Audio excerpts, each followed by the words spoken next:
Countries are negotiating at the 29th Conference of the Parties to the United Nations Framework Convention on Climate Change, Cop29, held under the slogan "In Solidarity for a Green World," and held in Baku, the capital of Azerbaijan, on a new collective quantitative goal, NCQG, that is fair and ambitious on climate finance, that is commensurate with the needs and priorities of developing countries. This is in response to a decision taken at the United Nations Climate Change Summit COP21 in Paris in 2015. And countries agreed at this conference that the new goal should be set before 2025 from a minimum of $100 billion annually.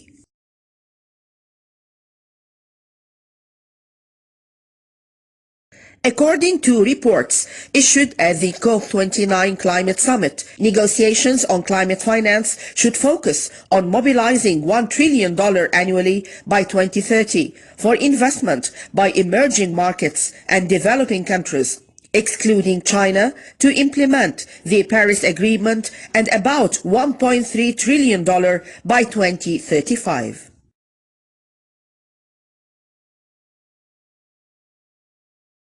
On the sidelines of the conference, Minister of Environment Dr. Yasmin Fouad pointed out the importance of ensuring the implementation of the Paris Agreement, especially with regard to the commitment of developed countries to provide financing to developing countries so that they can fulfill their obligations, especially providing countries with opportunities to access financing.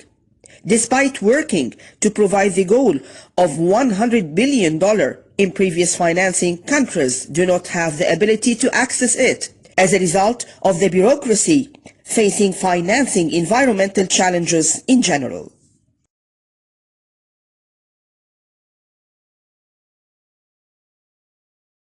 It is worth noting that addressing the effects of climate change requires large financial investments to be used in new energy systems and infrastructure that can withstand the effects of climate change. But inaction on climate action is much more costly, as countries of the world need to reduce their carbon emissions and adapt to climate change. But many developing countries lack the resources and technology to do so,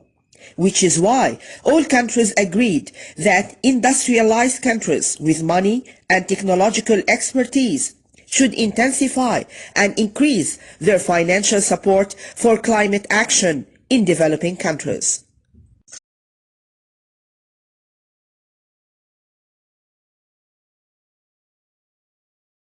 In light of Egypt's participation in the COP29 Climate Summit, Prime Minister Dr. Mustafa Madbouli stressed that the failure of developed countries to commit to financing developing countries has led to the goals being delayed,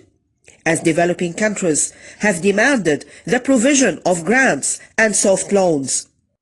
because it is difficult, in light of the economic burdens, to ask developing countries to implement new and renewable energy projects and reduce pollution. Pointing out at the same time that Egypt has a major role in the field of climate through the launch of the climate strategy, the Sustainable Development Strategy, and the National Strategy for Low Carbon Hydrogen, with clear targets including that the percentage of new and renewable energy reach 42% by 2030.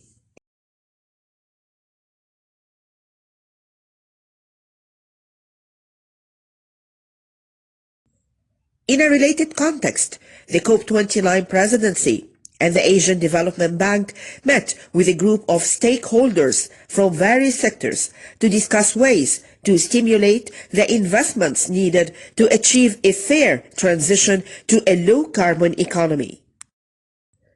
The participants stressed the importance of directing investments towards sectors that contribute to reducing carbon emissions, such as renewable energy and electric vehicles.